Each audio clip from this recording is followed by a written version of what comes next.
Tony's a special person because he has an ability to speak with you, and when you're talking with him, it feels like you're the most important person that he's in the world to him at that particular moment. As far as I'm concerned, he's a world-class human being, and he's an excellent businessman.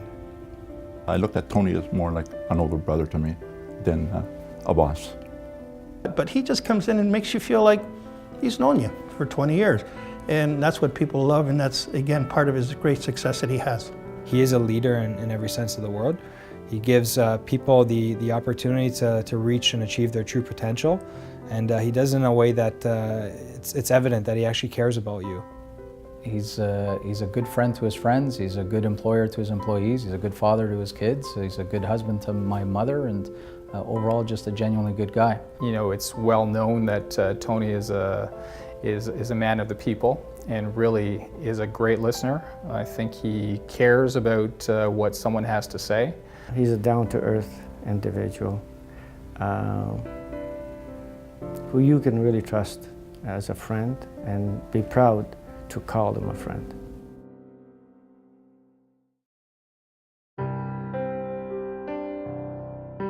Tony is the type of individual that where you and I take a seed, for instance, and we look at it and we say, oh, it's a seed.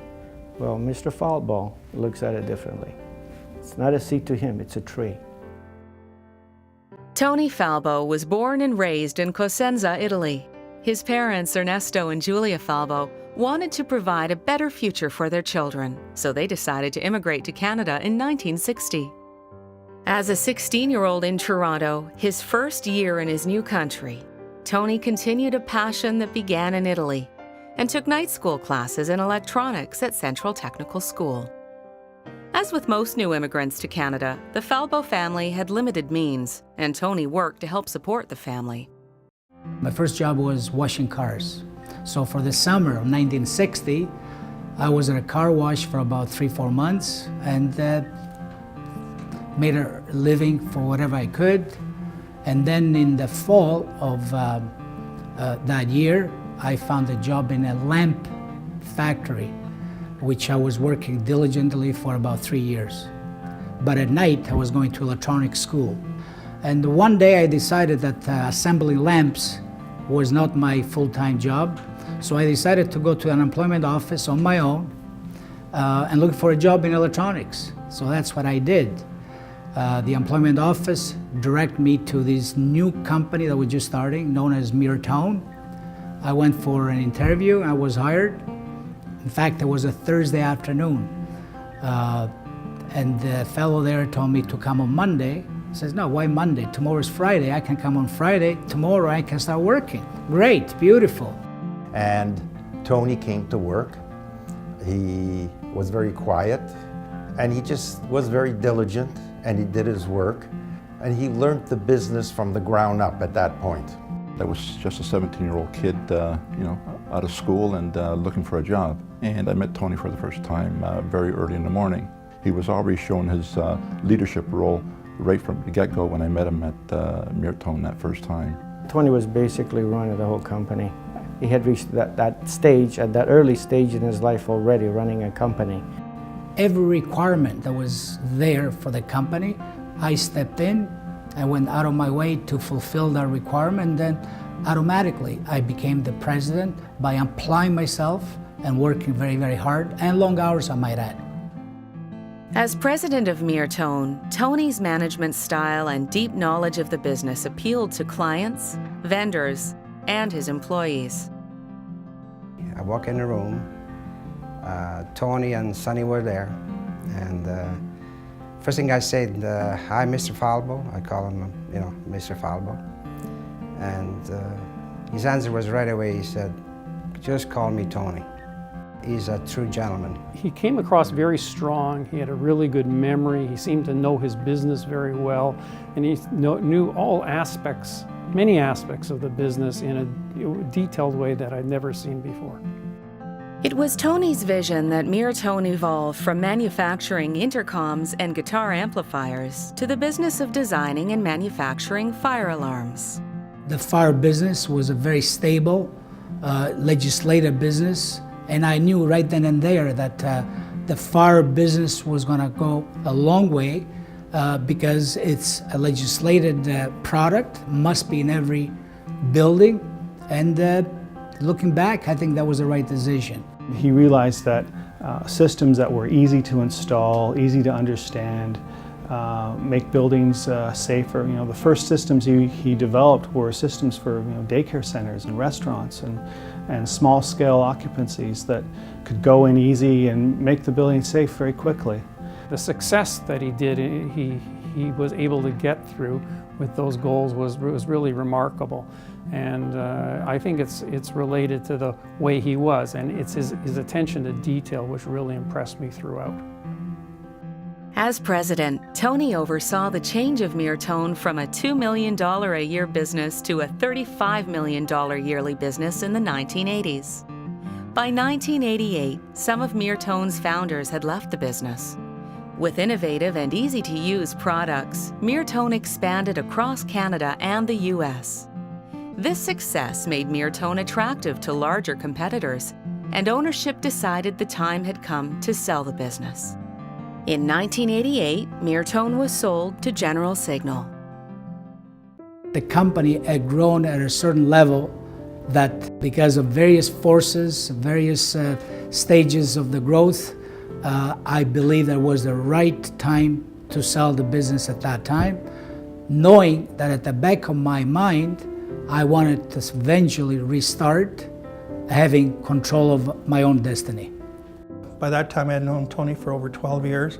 I saw a man that put his heart and soul into a business, into the people that he loves, basically disappearing. I know that I spoke to him and he was extremely sad to see all this just dissolve.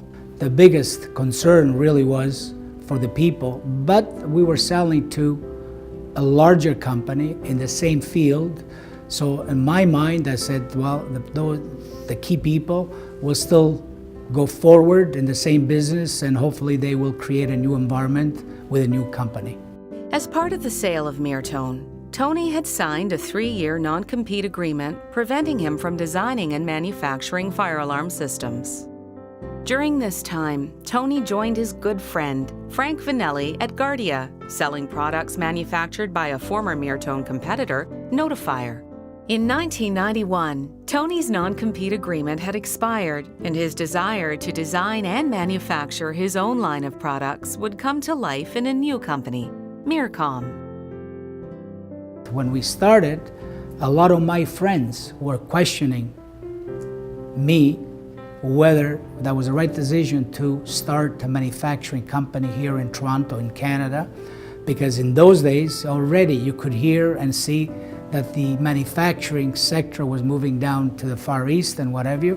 But I was determined. I says, hey, if we're in Toronto and we have a lot of good people and we did it in the Mirtone days, there's no reason why we shouldn't do it as Mircom as well. I recruited a number of people, some of which were from the Mirtone days, and we restarted from the bottom, and we created an environment. And I tell you, 92, 93, and 94, the first 3 years of the Mircom era, were very, very difficult years. To see, you know what, that all the hard struggles that he went through began to flourish. I mean, what you see today took a long time. I mean, took since 1991 basically to get. But you have to see where Tony started from, and as I've always been described, all the late nights that Tony put in, you know, and the money and just the hardships. And lucky, I think a lot of it was due to not just his perseverance, but also the people that love him, you know, and came back to him as soon as he was able to hire them. He looked at everyone as an extended member of his family. He treated everyone with respect, and he got to know the individuals. He knew their names, he knew their backgrounds and their history. He was very dedicated to his staff, as well as, and in return, then he received that dedication back. As Mircom grew and expanded its product line and workforce, the need for a new and modern facility arose. In 2003, Mircom broke ground on a new 85,000 square foot state-of-the-art facility in Vaughan, Ontario. As the business matured, so did Tony's family. Sons Mark, Rick, and Jason joined Mircom in a variety of positions within the company. Well, these days, the most satisfaction beside the product and technology and what have you is the fact that I have my 3 sons associated with the business, their choice. His mindset was to continue to grow the business, to see the business flourish, to have an opportunity for a family business, really to continue on the path that he'd started. For us, that weighed in, but it wasn't the only decision. The pressure to join the company was never outward and never felt. So I would have to say, again, if he did have a plan for us to come aboard, it was definitely a clandestine sort of stealth plan, but it worked out great. We're all here now, and we're happy that we're here.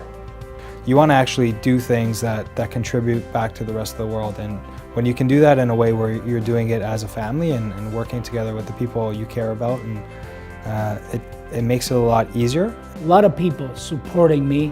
Number 1 on the list is my wife, because I tell you, she's been a pillar of strength. I remember in the early days, she definitely looked after the family, the kids, because I was truly spending a lot of time in the business, both physically, mentally, and everything else. So Emma, she looked after the family. She was very supportive all along, and I'm sure without her, we would not be here today.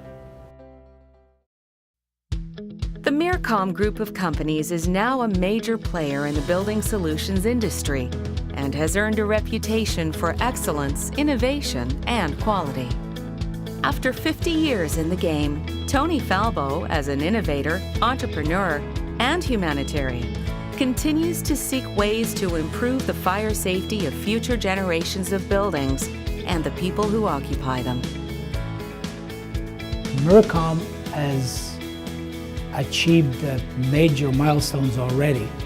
We're established right across Canada, parts of US, and some international markets.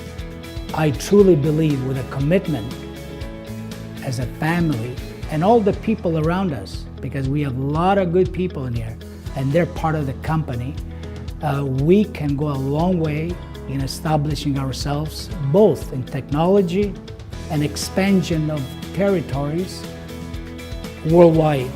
So looking to the future, we have the talent, the technology, people, so hopefully they will bring this foundation to different heights. Sky is the limit.